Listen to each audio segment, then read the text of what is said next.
everyone! So, it's me, Russell Arian.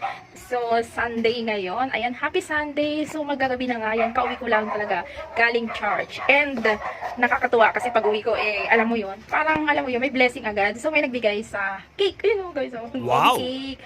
Actually, bigay ito ng ninang ko. Nakapitbahay lang din namin. And, natuwa ako kasi dumating na rin yung, yung ibang parcel ko na mga wrapper.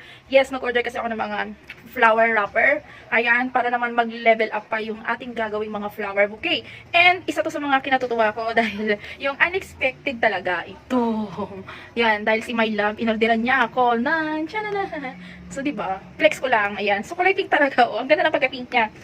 Yan. So, sabi ko sa kanak mag-order nito kapag, kapag trip ko na siyang orderin, nakita niya na wala nga ako nito. So, nakakatuwa lang. Kaya, ayan, hindi na ako mahirapan sa pag-wrap dahil meron nga ako nito. O, diba? Ang ganda.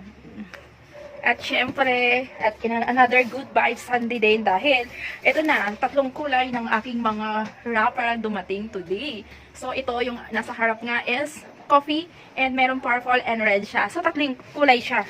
Kakailanganin ko kasi ito for my bouquet. Para naman level up yung mga bouquet natin. So, kailangan ko talaga to. So, yun lang guys. This is for now. Happy Sunday for us. Bye!